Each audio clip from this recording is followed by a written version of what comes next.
Queridos, bom dia.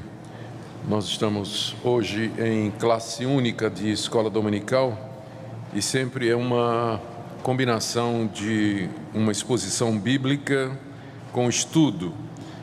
Eu nunca sei direito como separar as duas coisas, não é? Para mim, todo sermão tem que ser estudo e todo estudo tem que ter alguma aplicação prática. O tema que foi escolhido pela nossa escola dominical para a classe única de hoje é sobre o batismo de crianças. Eu penso que é um assunto muito necessário pela quantidade de novos irmãos que estão chegando à nossa igreja e que vêm de outras tradições, onde não se batizam as crianças. Então já encontrei muita gente que diz assim: puxa, eu gosto da igreja reformada, eu gosto da igreja presbiteriana, só tem um probleminha com essa questão do batismo de bebê. Não é? Isso não é coisa do catolicismo, não é? E já ouvi gente se referir aos presbiterianos como católico manso, né? A gente tem uma espécie de catolicismo, mas assim um pouco mais adaptado aos evangélicos, porque tem algumas práticas ainda do catolicismo. Será que é mesmo? É isso que eu queria ver com vocês nessa manhã, na nossa aula. Lembrando que, como é uma classe, não é, de escola dominical, vocês terão a oportunidade de fazer pergunta. Eu peço apenas que deixem as perguntas para o final. Vocês podem ir anotando aí, depois nós daremos oportunidade para aqueles que quiserem fazer perguntas. Bom, os presbiterianos e outros que batizam seus filhos na infância sofrem bastante pressão dos demais evangélicos aqui no Brasil, porque eu creio que os que batizam seus filhos são presbiterianos, metodistas, luteranos, congregacionais, anglicanos. Juntos nós não representamos nem 10% dos evangélicos no Brasil, talvez 10 a 15% no máximo, ou seja, mais ou menos aí 80%, 85% dos evangélicos brasileiros, somando aí especialmente os pentecostais e os batistas, eles não batizam os filhos. Então nós somos a minoria, não é? Pode ter certeza disso. Então a pressão é muito grande, porque minoria sofre. Ela é olhada assim, e geralmente porque é minoria, a pergunta é: será que só esses estão certos e a maioria está errada, não é? Bom, eu creio que nós podemos fazer uma defesa razoável do motivo pelo qual nós batizamos os nossos filhos. Antes é preciso explicar que na igreja presbiteriana nós batizamos não somente os nossos filhos, mas também adultos que se convertem, né, depois da infância, e fazemos isso por aspersão, ou seja, derramando água sobre a cabeça. Mas nós aceitamos quem é batizado por imersão, ou seja, se você vem de uma igreja onde você foi batizado por imersão, você não será rebatizado numa igreja presbiteriana. Agora, o oposto nem sempre é verdade. Se você foi batizado numa igreja presbiteriana e vai para uma igreja batista, dependendo do pastor, o pastor pode querer batizar você de novo, né? Porque ele não vai querer considerar o batismo por imersão como sendo, o batismo por aspersão como sendo batismo.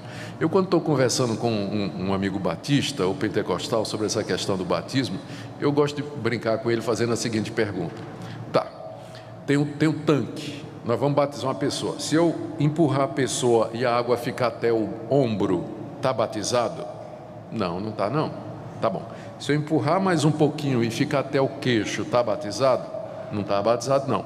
Se empurrar mais um pouquinho e vier até aqui, está batizado? Até a testa está batizado? Não. Então o que importa é o cucuruto mesmo, né? Então, só botar água em cima, está batizado. Não é isso? Então a gente já resolve o problema, já colocando água aonde realmente caracteriza o batismo, né? É uma brincadeira que a gente faz com os amigos batistas. Eles não acham engraçado, mas a gente faz de qualquer jeito. Mas meu ponto hoje é sobre o batismo dos crentes, dos filhos dos crentes, tá certo? E eu quero voltar com vocês para aquele texto que foi lido na nossa liturgia, que é o trecho de Gênesis 17, onde nós temos o registro da aliança de Deus com Abraão.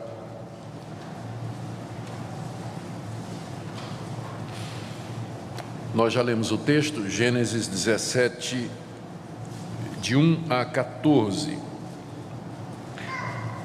Aqui nós temos como Deus aparece a Abrão e lhe faz promessas. A principal promessa é o estabelecimento de uma aliança. O verso 1 diz que Deus apareceu a Abrão quando ele tinha 99 anos. E no verso 2 diz que Deus prometeu fazer uma aliança entre ele, Deus, e Abrão, e o multiplicaria extraordinariamente. Lembrando que a essa altura Abrão não tinha filhos, ele peregrinava em Canaã, e Deus já tinha dito a ele que lhe daria aquela terra e que da sua descendência viria um povo numeroso. E Deus agora diz que vai fazer uma aliança entre ele e Abrão. E no verso 4, Deus diz: será contigo a minha aliança e serás pai de numerosas nações. E aí no verso 5 ele muda o nome de Abrão. Abrão já não será o teu nome, e sim Abraão, porque por pai de numerosas nações te constituí. É um jogo de palavras no hebraico. A palavra Abrão, Avram, significa pai elevado, ou um pai exaltado, enquanto que Avraham significa pai de multidões. É apenas uma letrinha no hebraico, mas que muda completamente o sentido. Então Deus mudou o nome dele. Em vez de ser pai elevado, ele seria agora pai de numerosas multidões. E lembrando que ele já tinha 99 anos, não tinha filhos, e a esposa dele era estéril. No verso 6, te farei fecundo extraordinariamente, de ti farei nações e reis procederão de ti. Era uma promessa que requeria fé da parte de Abraão, porque humanamente falando, não havia condições para que isso acontecesse. Era um senhor de quase 100 anos de idade, casado com uma mulher de idade parecida e que era estéril, tinha sido estéril sua vida toda. E agora Deus aparece e diz: olha, virá toda uma raça, toda uma nação vai proceder de você. E no verso 7 Deus diz, e agora já há um avanço aqui, já há uma mudança na promessa: estabelecerei a minha aliança entre mim e ti. Aí Deus acrescenta: e a tua descendência. Até agora ele não tinha falado da descendência, não é? Mas ele diz: a minha aliança será também com aqueles que vierem de ti, aqueles que nascerem de ti, no decurso das suas gerações, aliança perpétua, para ser o teu Deus e o Deus da tua descendência. Dar-te-ei a tua descendência a terra das tuas peregrinações, toda a terra de Canaã, em possessão perpétua, e serei o seu Deus. O que nós temos então aqui é o estabelecimento dessa aliança. A aliança é um pacto, é um acordo que é feito entre as partes. Na literatura bíblica, esse acordo, via de regra, é unilateral. É Deus quem toma iniciativa, é Ele que vem ao encontro do homem e se oferece em aliança, estabelece os termos da aliança, as condições da aliança, os privilégios e o funcionamento da aliança. Deus já tinha feito uma aliança com Adão lá no paraíso, e essa aliança então se desdobra através da história, até passa por Noé, e agora chega também a Abrão, só que ela vai sendo estreitada, ela vai, a cada vez que ela é repetida e recelebrada, novos elementos são adicionados, não é? Então lá quando Deus fez a aliança com Adão, a base da aliança era simplesmente a obediência. Você não come da árvore, se você comer você morre, se você não comer você viverá eternamente. Depois com Noé, a aliança já avança mais um pouco, Deus fazendo promessas com relação à terra e que não haveria mais de destruí-la como havia destruído daquela forma, com água. E agora com Abrão, essa aliança já avança mais um pouco, e a presença do elemento da terra, da descendência e de um reino, alguém em quem seriam benditas todas as nações da terra. Isso ficou para trás no capítulo 12. Então era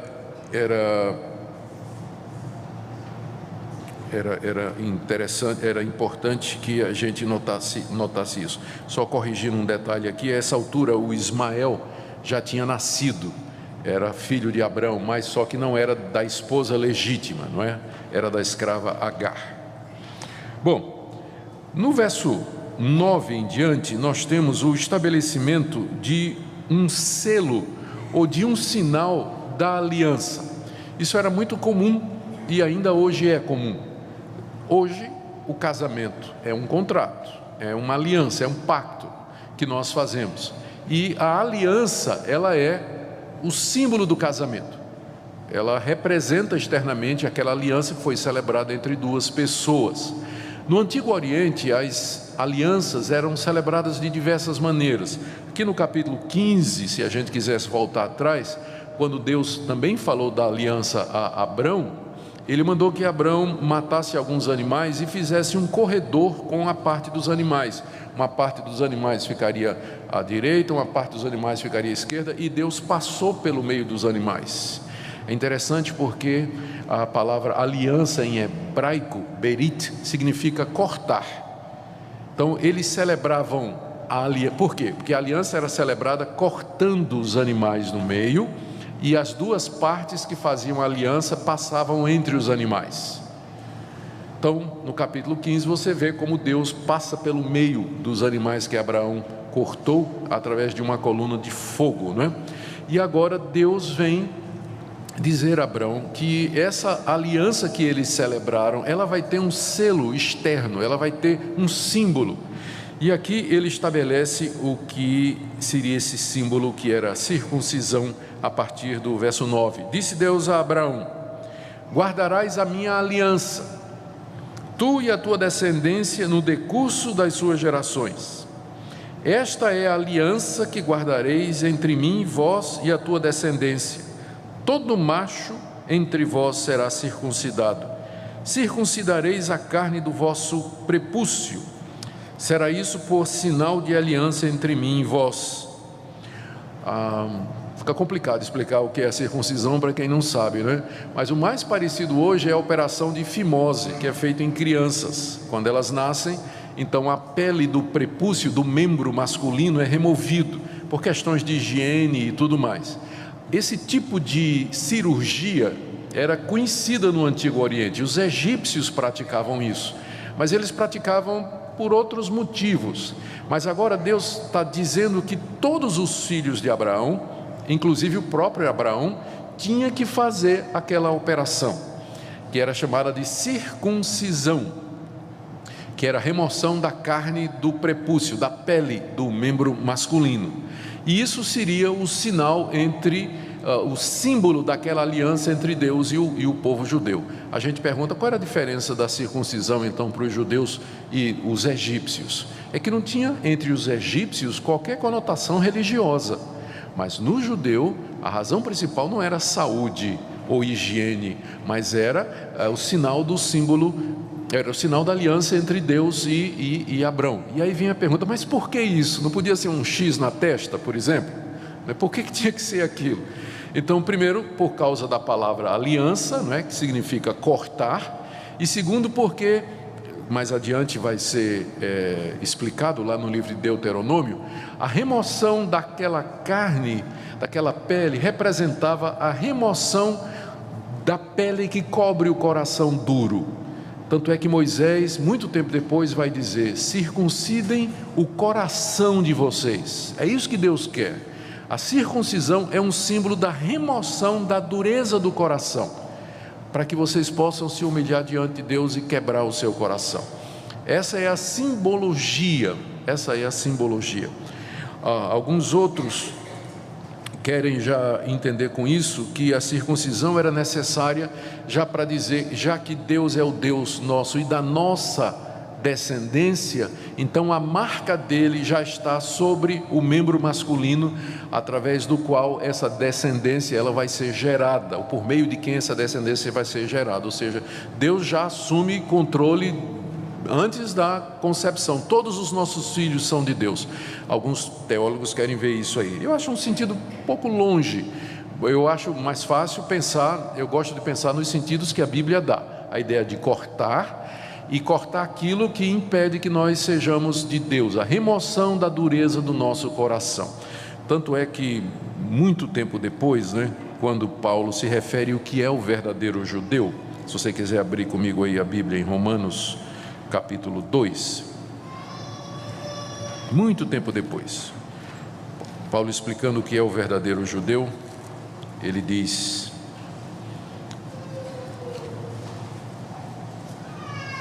no capítulo 2, verso 28 e 29, porque não é judeu quem o é apenas exteriormente, e nem é circuncisão a que é somente na carne, porém judeu é aquele que é interiormente, e circuncisão a que é do coração, no espírito, não segundo a letra, cujo louvor não procede dos homens, mas de Deus. Você vê que muito tempo depois o apóstolo Paulo interpreta a circuncisão como sendo realmente o símbolo da conversão, da mudança de coração que Deus deseja fazer, a remoção da dureza desse coração. Essa era a circuncisão. Eu já li para vocês Romanos 2, deixe-me ler mais, deixe-me ler aqui Romanos 4, 3 e 11, ainda em Romanos, não é?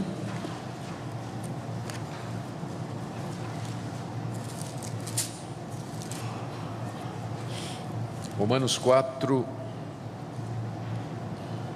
verso 3. Vamos começar no verso 1.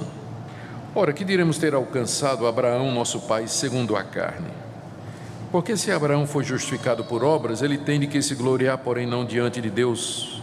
Pois o que diz a Escritura? Abraão creu em Deus, e isto lhe foi imputado para a justiça. Paulo aqui está se referindo ao capítulo 15 de Gênesis. Nós estamos lendo o capítulo 17, onde é estabelecida a circuncisão. No capítulo 15, vocês se lembram, Deus aparece a Abraão e diz: conta as estrelas do céu, assim será a tua descendência. E lá em Gênesis 15 está dizendo que Abraão creu em Deus. Abraão creu que, mesmo ele sendo velho, sua esposa estéril, ele creu que Deus haveria de fazer um milagre e multiplicar a sua descendência. Abraão tinha crido no capítulo 15. Agora veja o que diz, voltando para Romanos, capítulo 4, Paulo ainda, verso 10. Como, pois, lhe foi atribuída? Ou seja, como é que foi atribuída justificação a Abraão? Como é que ele foi salvo? Estando ele já circuncidado ou incircunciso? Porque a questão toda aqui na carta aos Romanos é: a lei salva? A resposta de Paulo é: Abraão. Quando Abraão foi salvo, a lei já tinha sido dada? Não, né? Porque a lei foi dada em Moisés 400 anos depois de Abraão. Mas lá em Gênesis 15 está dizendo que Abraão creu em Deus e ele foi justificado.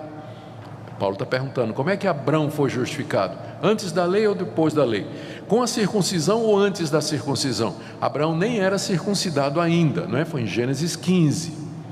Aí Paulo diz, final do verso 10: não no regime da circuncisão, mas sim quando incircunciso. Agora eu quero chamar sua atenção para esse versículo aqui, o 11. E recebeu o sinal da circuncisão, Gênesis 17, como selo da justiça da fé que teve quando ainda incircunciso. A questão toda é que Paulo interpreta a circuncisão como sendo o sinal da fé. Não é isso que ele está dizendo aqui?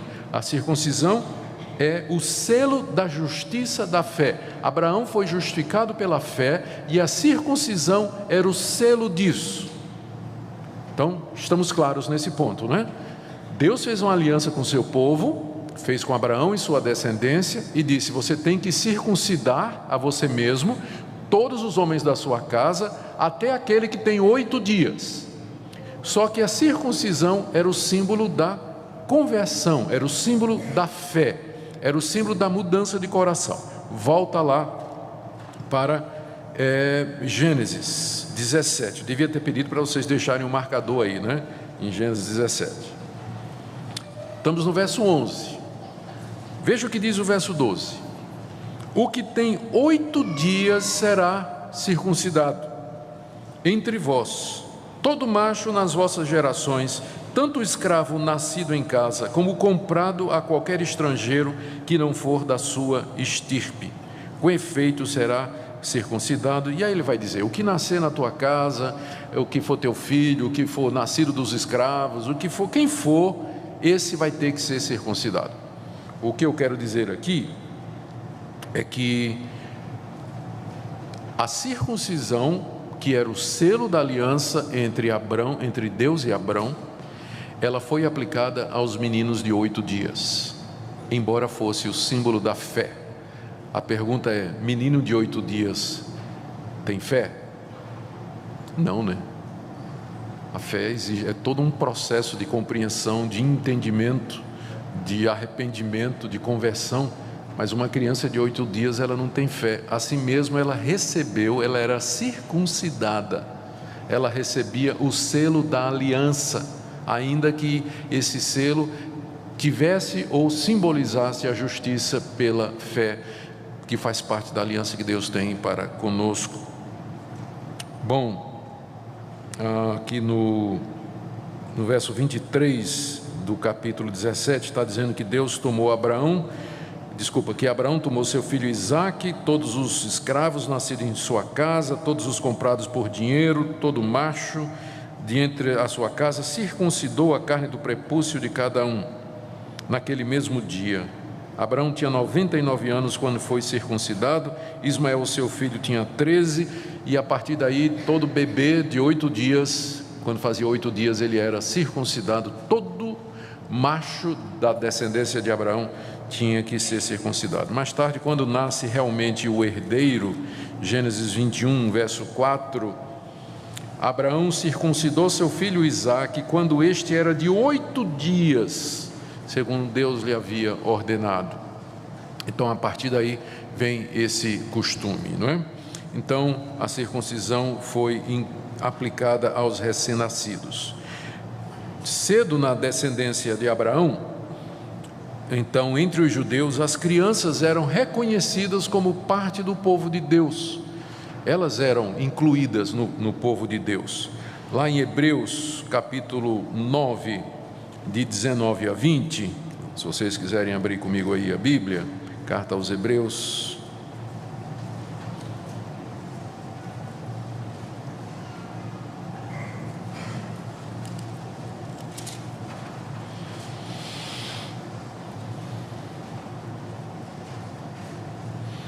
Havendo Moisés proclamado todos os mandamentos segundo a lei a todo o povo, tomou o sangue dos bezerros dos bodes com água e lã, tinta de escarlate e sopo, e aspergiu não só o próprio livro, como também todo o povo, dizendo: esse é o sangue da aliança, a qual Deus prescreveu para vós outros. Aqui o autor de Hebreus está lembrando um episódio que aconteceu lá no livro de Êxodo. Depois que Deus deu a lei a Moisés, Moisés reuniu todo o povo. E aí todo o povo é todo o povo, né? As crianças, as mulheres, os homens de todas as idades, reuniu todo o povo, sacrificou o cordeiro, pegou o sangue e aspergiu o povo todo, né? Incluindo as crianças.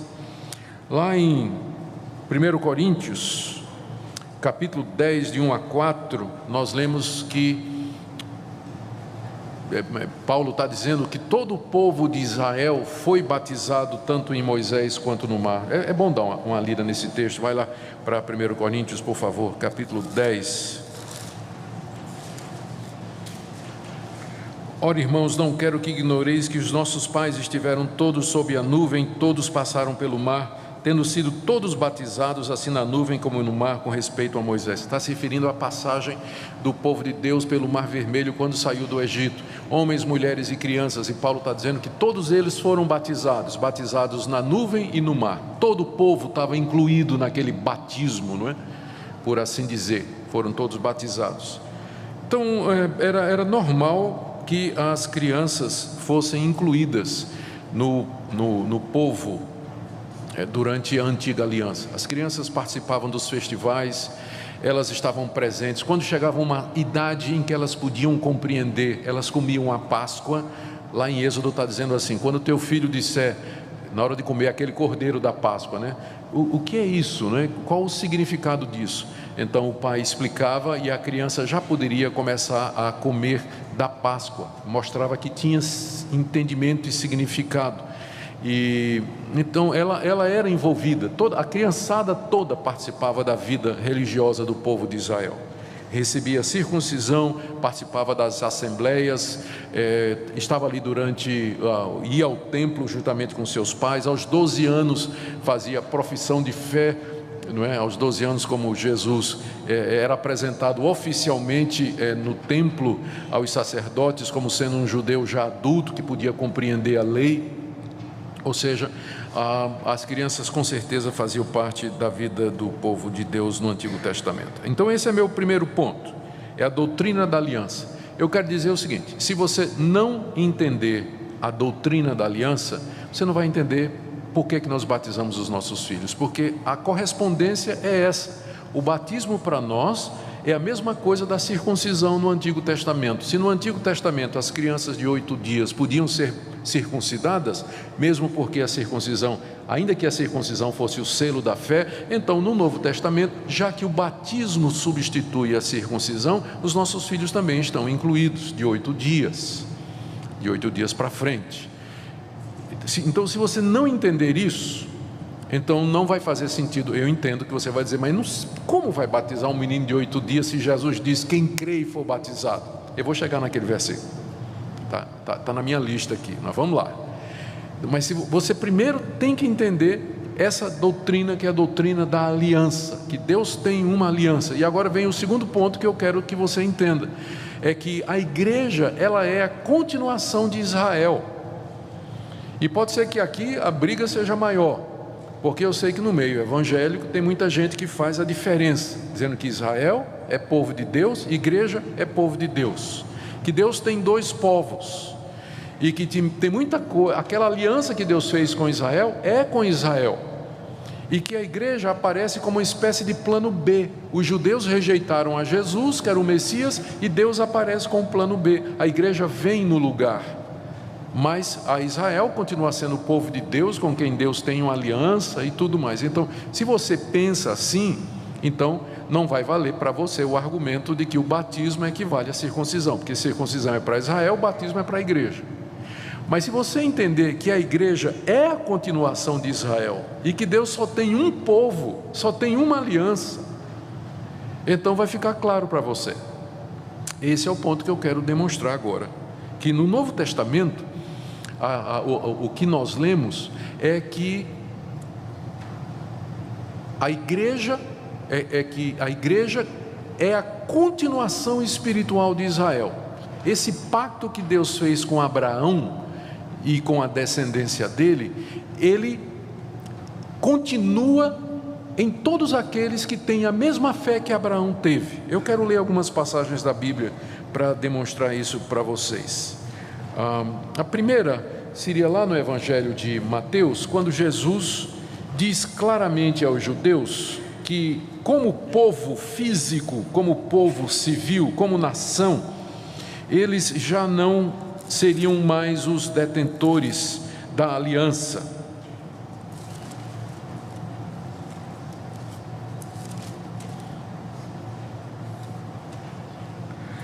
Seria Mateus, esse texto aqui eu não anotei. Sim. Mateus 21.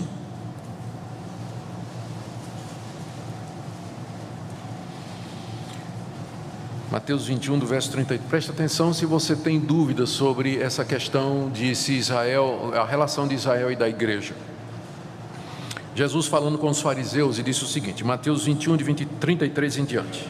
Atentai noutra parábola. Havia um homem dono de casa que plantou uma vinha, cercou-a de uma sebe, construiu um lagar, edificou-lhe uma torre, arrendou uns lavradores, depois se ausentou do país. No tempo da colheita, enviou seus servos aos lavradores para receber os frutos que lhe tocavam. Os lavradores, agarrando os servos, espancaram a um, mataram a outro e a outro apedrejaram. Enviou ainda outros servos em maior número e trataram-nos da mesma sorte. Por último, enviou-lhes o seu próprio filho, dizendo, a meu filho respeitarão. Mas os lavradores, vendo o filho, disseram entre si: este é o herdeiro, ora, vamos, matemo-lo e apoderemo-nos de sua herança. E agarrando-o, lançaram-no fora da vinha e o mataram. Quando, pois, vier o senhor da vinha, que fará aqueles lavradores? Olha a história que Jesus contou. Um fazendeiro tinha uma fazenda, foi viajar para o exterior, chamou lá uns peões, um grupo, uns trabalhadores lá, uns vaqueiros, e disse: olha, eu vou arrendar aqui minha fazenda a vocês. Vocês trabalhem e todo ano eu vou mandar alguém aqui para pegar o que é meu. Aí não mandou o primeiro ano, aí os vaqueiros lá disseram: olha, não vamos pagar nada não, mata esses caras aí. Aí o dono, né, lá do exterior, mandou mais cobrador, mataram o cobrador.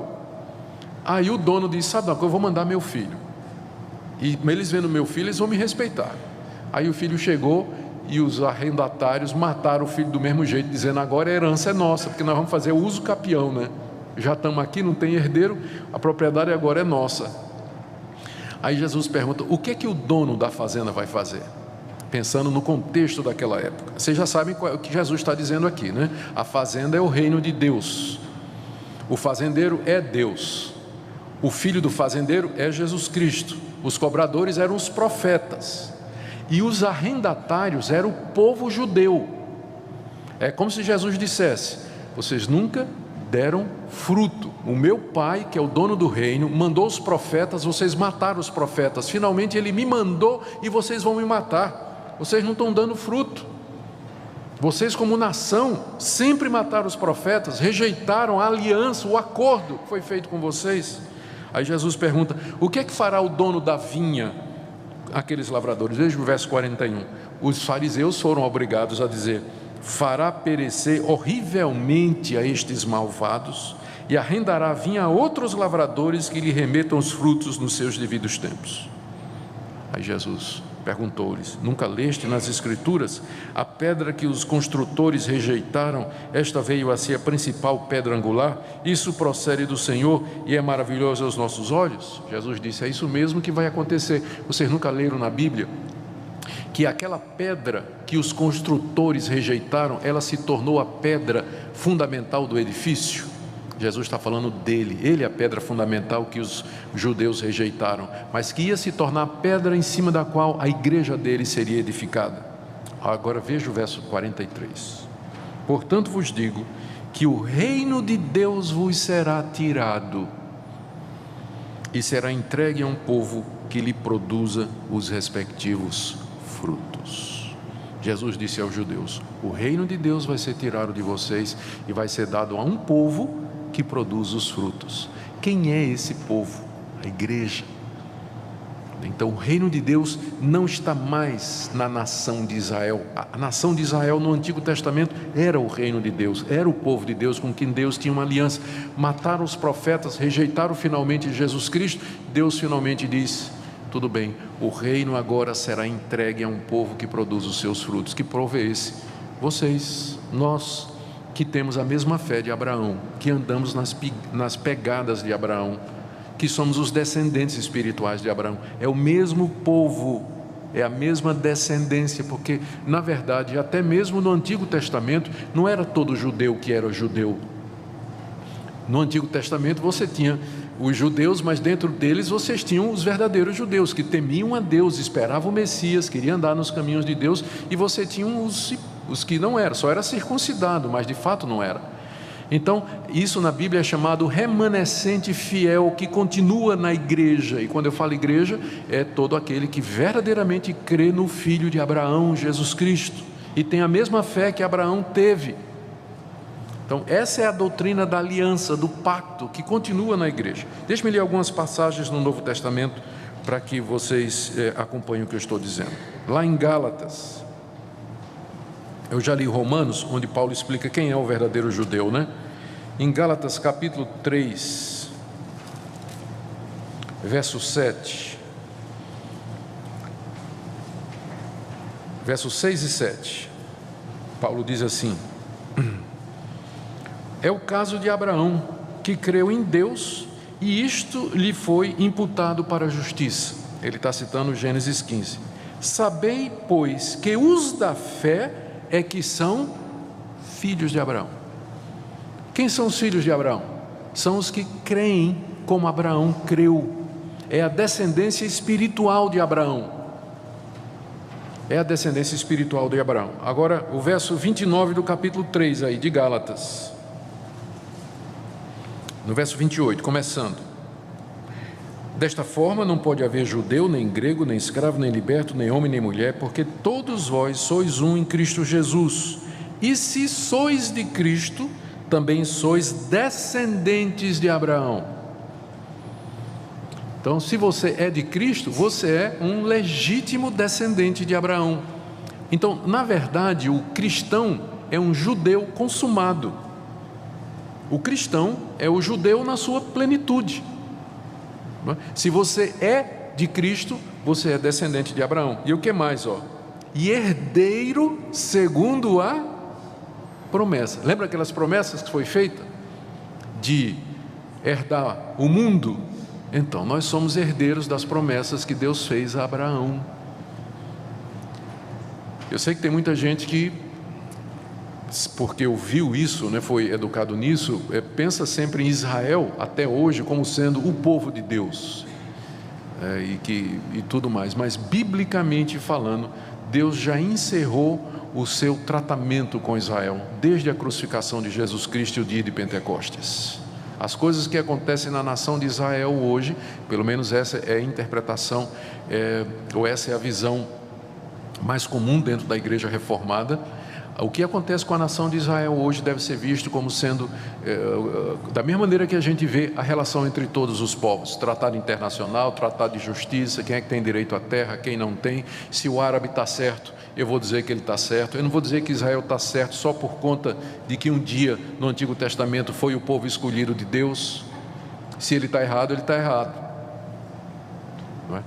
Então, tenho que olhar para a nação de Israel dessa perspectiva. Então, o cristão, ele é o descendente de Abraão e herdeiro das promessas que foram feitas.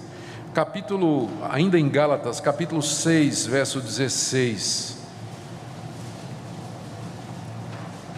No verso 15, Paulo diz assim, Gálatas 6,15: Pois nem a circuncisão é coisa alguma, nem a incircuncisão, mas o ser nova criatura. E a todos quantos andarem de conformidade com esta regra, paz e misericórdia seja sobre eles e sobre o Israel de Deus. Ele está falando da igreja chamada aqui do Israel de Deus. O verdadeiro Israel, a sua continuação, o Israel espiritual. Em Colossenses 2, vamos lá. Colossenses 2, 11 e 12.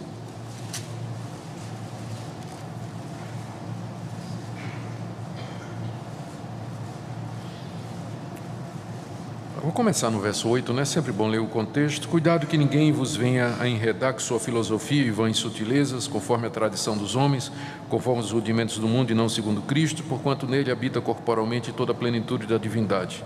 Também nele estáis aperfeiçoados. Cristo é o cabeça de todo principado e potestade. Nele também fostes circuncidados, não por intermédio de mãos, mas no despojamento do corpo da carne, que é a circuncisão de Cristo. Então, qual é a circuncisão de Cristo? Conversão, não é isso? Então você vê que ele, e logo em seguida ele diz, tendo sido sepultado juntamente com ele no batismo.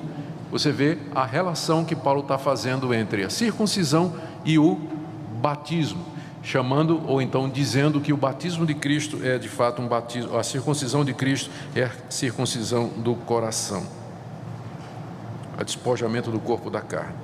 1 de Pedro 2, de 9 a 10. 1 de Pedro 2, de 9 a 10. Paulo está falando para a igreja, escrevendo essa carta aos crentes. A relação desses crentes está aí no capítulo 1, verso 1. Pedro, apóstolo de Jesus Cristo, aos eleitos, que são forasteiros da dispersão, eleitos segundo a presciência de Deus, por aí vai. Aí no verso 9 do capítulo 2, Paulo se dirige a eles e diz, vós, porém, sois raça eleita, sacerdócio real, nação santa, povo de propriedade exclusiva de Deus, a fim de proclamardes as virtudes daquele que vos chamou das trevas para a sua maravilhosa luz. Se você ler aí, o que é que Pedro está fazendo aqui? Ele está citando Êxodo, capítulo 19, versos 5 e 6, onde Deus diz à nação de Israel: vocês são uma raça de sacerdotes, vocês são um povo santo, vocês são um povo escolhido. E agora Pedro toma esses adjetivos que eram usados para descrever a nação de Israel no Antigo Testamento e aplica para a igreja, dizendo: vocês são sacerdotes, vocês são nação exclusiva de Deus, povo real de Deus, vocês são o povo de Deus, chamados para proclamar a sua luz. Também você pode ler, se quiser escrever aí para ver depois, Deuteronômio 7:6 e Deuteronômio 14:2, são passagens onde esses títulos são usados para a nação de Israel e Pedro agora aplica para a igreja. Enfim, o que é que eu estou querendo dizer com isso? Que Deus sempre só teve um povo, sempre teve uma aliança só, e essa aliança, ela sempre teve seus símbolos. No Antigo Testamento, na antiga aliança, como é chamada às vezes, ou então na maneira como a aliança foi administrada no Antigo Testamento, nós tínhamos a Páscoa, que era o símbolo da morte do Messias, e nós tínhamos a circuncisão, que era o selo da aliança. Com a vinda de Cristo e o reino saindo da nação de Israel, povo de Israel, para todo o mundo, a igreja agora é um povo espiritual, a Páscoa virou a ceia. Nós continuamos celebrando a Páscoa, só que para nós é a ceia, ainda continua, é um símbolo da aliança, é uma marca da aliança, é um sacramento da aliança, mas nós partimos o pão e tomamos o cálice, e em vez de circuncidar, nós batizamos os nossos filhos. E aí a pessoa pergunta: mas e as mulheres não eram circuncidadas? E como é que faz agora? No batismo elas estavam, e eu creio que essa é uma das belezas da nova aliança, né? Ela é muito mais inclusiva do que no Antigo Testamento, no Novo. As mulheres, então, elas têm esse privilégio de receber aquilo que na antiga dispensação elas não tinham, que era a marca da aliança. Elas eram contadas entre os homens, ou nos homens, eram incluídas, mas agora a individualidade delas é respeitada com a vinda do Senhor Jesus. Bom, eu já vou chegando aqui no ponto que eu considero mais interessante, que é responder os questionamentos, mas antes disso, só lembrando que a história da igreja nos informa que desde cedo os cristãos batizavam seus filhos. Ireneu, no século II, ele fala do batismo, e Orígenes, no século IV, diz que ele foi batizado quando era criança. Então, essa era uma prática que nós podemos traçar já no início da igreja cristã. Eu vou tentar agora responder algumas dúvidas que as pessoas costumam ter. E se sua dúvida não for contemplada aqui, você vai me fazer no final, tá certo? Você fica à vontade. Primeiro questionamento que as pessoas fazem quando ouvem falar de batizar um bebê de 8 dias. É Marcos 16:16. Se você quiser abrir sua Bíblia aí, o pessoal diz: mas e Marcos 16:16?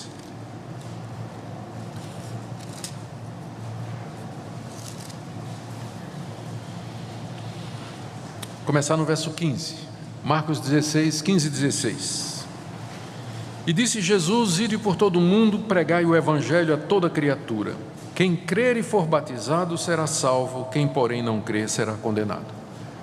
Como é que nós vamos batizar um bebê de 8 dias, se está dizendo aqui: quem crer e for batizado será salvo? A resposta é que essa passagem não está contemplando as crianças, porque se estiver, você vai ser obrigado a admitir que criança vai para o inferno. Porque o que é que diz a passagem? Quem crer e for batizado será salvo, e quem não crer será condenado. Criança crê? Então essa passagem, se for aplicada para a criança, você tem que chegar à conclusão de que a criança vai para o inferno se ela morre como criança, porque ela não crê. Criança não crê, não é verdade? Então, um bebê de 8 dias, se ele morre, ele vai para o inferno, porque ele não tem fé. Então é evidente que essa passagem, ela não estava ou não foi intencionada para a igreja no seu estado regular, mas é uma situação de fronteira, situação missionária. Jesus está falando para a primeira geração, está dizendo aos discípulos: vão pregar o evangelho ao mundo. Quem seriam os primeiros a se converter? Só adulto, né? Então, quem crê e for batizado será salvo, quem não crê será condenado. E a partir daí é que vem a questão dos filhos deles. Mas esse mandamento é para a situação missionária, situação de fronteira, a igreja saindo de Jerusalém para o mundo todo. Então, se você vai aplicar essa passagem para dizer que criança não pode ser batizada, então você vai ter que admitir que ela também vai para o inferno, se ela morrer antes de crer. Então, quando é isso eu não sei, né? 1 ano, 2, 3, 4, não sei. E é difícil a gente pensar em criança indo para o inferno, né? É difícil a gente pensar isso, mas de qualquer forma você vai ter que seguir isso aí. Segunda coisa que as pessoas dizem: não tem nenhum mandamento na Bíblia, no Novo Testamento, mandando a gente batizar os filhos. Bom, eu acho que seria de se esperar um mandamento proibindo, porque os primeiros convertidos eram todos judeus, e os judeus estavam acostumados a incluir os seus filhos em toda a vida religiosa deles. Nós acabamos de ver isso. As crianças participavam de tudo. Então, era muito natural, especialmente depois que Pedro disse lá em Atos capítulo 2, a promessa é para vocês e para os filhos de vocês. Era natural que os apóstolos tivessem dito: não batiza os filhos não, tá? Esse negócio de incluir filho é coisa do Antigo Testamento. No Novo é diferente, tem que esperar até a criança crer para poder batizar. O natural seria os apóstolos dizerem isso, porque a prática era incluir os filhos. Então não tem mandamento dizendo batize os filhos, porque não precisa. Era o que aconteceria naturalmente com os primeiros convertidos judeus. Eles trariam os seus filhos para receber então o selo da nova aliança. Era perfeitamente natural. Terceira objeção, o pessoal diz: olha, não tem nenhum exemplo de uma criancinha de 8 dias sendo batizada no Novo Testamento. E é verdade, não tem mesmo. Assim, uma descrição, né, dizendo: e aí fulano pegou o filho de 8 dias e Paulo batizou o bebê de 8 dias. Não tem. Mas o argumento do silêncio, ele corta dos dois lados. Porque também não tem nenhum exemplo no Novo Testamento de um filho de crente de 18 anos sendo batizado, que é o que os irmãos batistas e pentecostais fazem. Quando a criança faz 18 anos, batiza. Me mostra um exemplo no Novo Testamento de um filho de crente sendo batizado em idade adulta. Também não tem. Então o argumento do silêncio corta dos dois lados. Então, se não pode porque não tem exemplo de uma criancinha sendo batizada, então também você não pode deixar seu filho ser batizado aos 18, 17, 16 anos, porque também não tem nenhum exemplo de filho de crente. Todos os exemplos que nós temos na Bíblia é de situação de fronteira, gente que era pagã, que se arrependeu e foi batizado como adulto. Tudo bem. Tem essa questão aí. Eu diria até que as evidências são mais favoráveis. Se a gente for usar o argumento do silêncio, eu acho que ele fala, o silêncio grita também, né? Eu acho que o silêncio grita mais em favor do batismo das crianças. Por exemplo, Atos 16:15. É o famoso batismo da Lídia, né? São aquelas expressões em que foi dito que batizaram-se casas inteiras. Atos 16:15. Vou começar no 14. Certa mulher chamada Lídia, da cidade de Tiatira, vendedora de púrpura, temente a Deus, nos escutava. O Senhor lhe abriu o coração para entender as coisas que Paulo dizia. Depois de ser batizada, ela e toda a sua casa nos rogou, dizendo: se julgais que sou fiel ao Senhor, entrai em minha casa e aí ficai. Lídia foi batizada, ela e toda a sua casa. Capítulo 16 do livro de Atos, aquela passagem conhecida do carcereiro de Filipos, verso 32: e lhe pregaram a palavra de Deus e a todos os de sua casa. Naquela mesma hora da noite, cuidando deles, lavou-lhes os vergões dos açoites. A seguir foi ele batizado e todos os seus. O carcereiro foi batizado e toda a família dele. Veja 1 Coríntios capítulo 1, verso 16.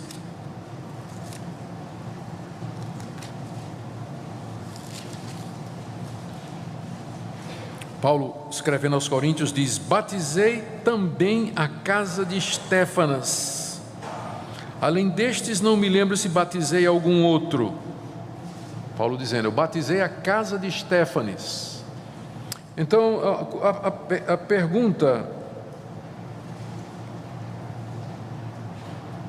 pergunta é a seguinte, a questão é a seguinte, se o pessoal diz, bom, é claro, quando batizava a família toda, a casa toda, mas aí não está dizendo que tem criança, mas a pergunta é, e se tivesse, seria ou não incluída na casa toda? Quando diz casa toda, todos os seus, ela e toda a sua família, o que é que isso significa?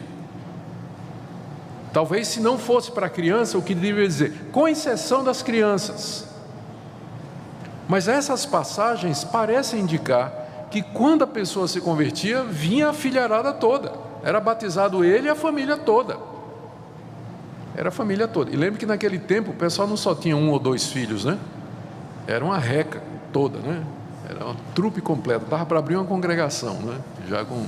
Só com a família do carcereiro, provavelmente. Bom, ainda dentro das reações, o pessoal, outros dizem assim, mas isso é uma prática do catolicismo. Ué, gente, nós temos muita coisa em comum com a Igreja Católica. A Igreja Católica crê em Jesus Cristo, pelo menos crê que Jesus Cristo é o Filho de Deus. A Igreja Católica crê na Trindade. A Igreja Católica crê que a Bíblia é a palavra de Deus.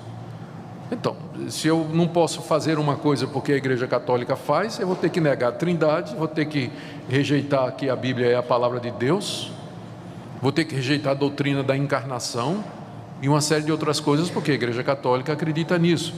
Agora, existe uma diferença muito grande entre o batismo de crianças na Igreja Católica e o batismo que é feito nas igrejas reformadas.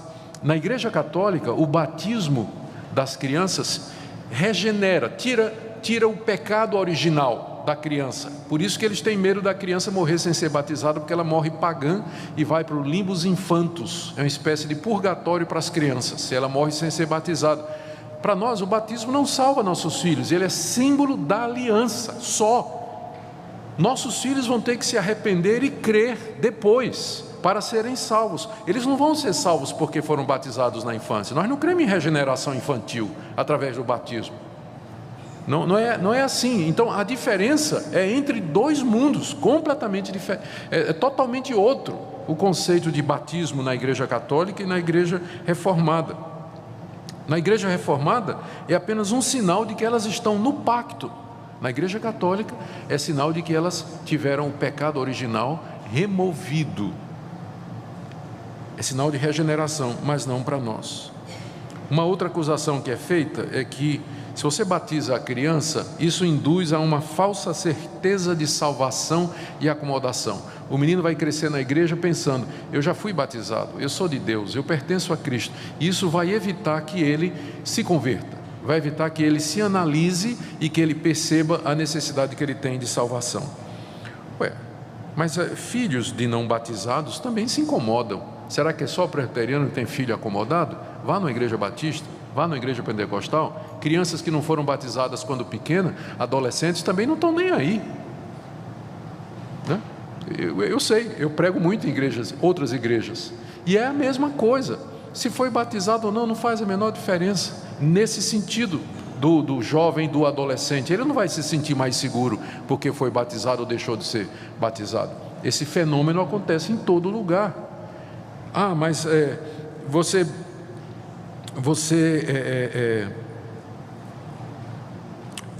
está batizando gente que depois, se não for convertida, vai voltar atrás, e você vai ter gente batizada aí que não é convertida e indo para o inferno. Mas adulto batizado é a mesma coisa. Eu já batizei muita gente adulta que depois largou o evangelho, apostatou, voltou atrás. Então esse tipo de argumentação baseado na prática, não é? Ele sempre pode ser usado ou anulado olhando a prática do outro lado também.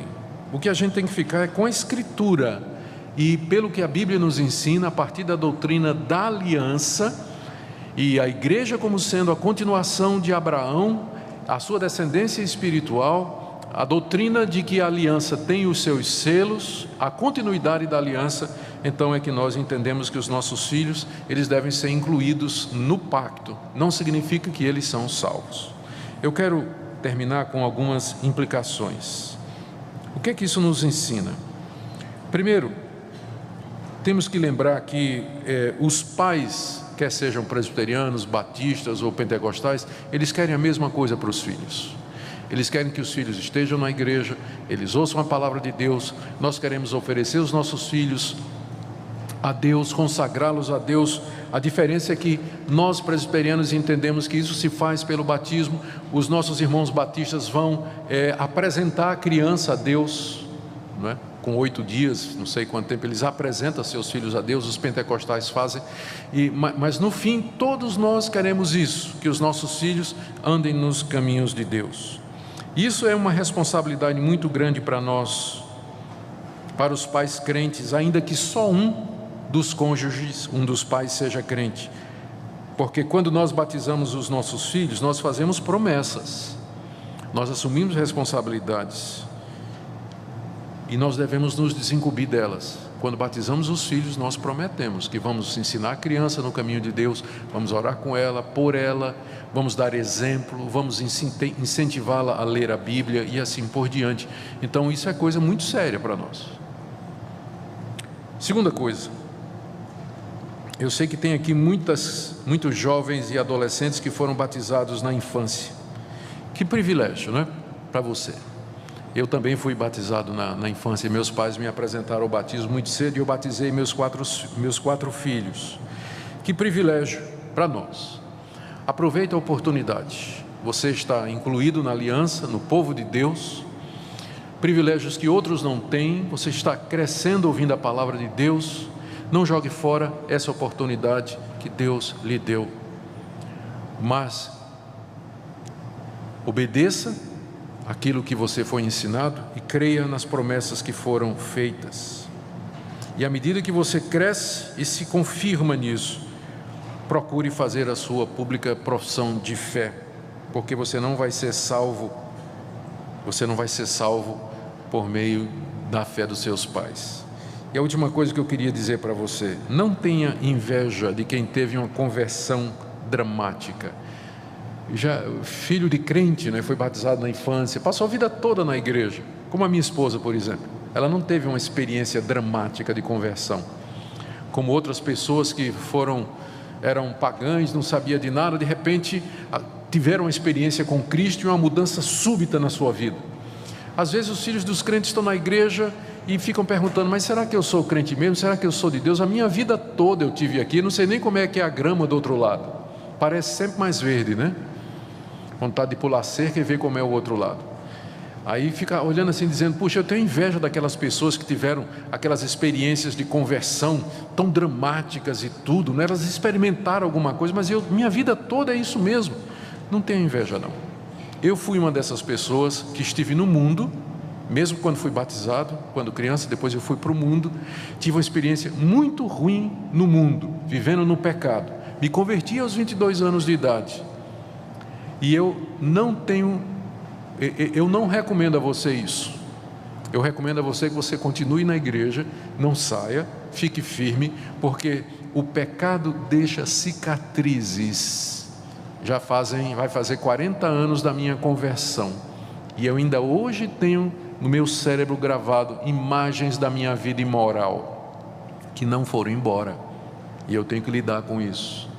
Emoções que experimentei, coisas que eu senti, práticas que eu fiz, que vão me acompanhar até a minha morte, apesar da conversão. Eu tenho que lutar contra elas. Não estou dizendo que você que cresceu na igreja é santinho, mas não fique querendo ter a experiência de pecado lá no mundo que outros tiveram, pensando que a conversão deles é um negócio extraordinário. Valorize o fato de que você nasceu num lar cristão, está na igreja, crescendo aqui. Dê graças a Deus por isso, porque nunca o pecado compensa. Nunca o pecado compensa. Amém?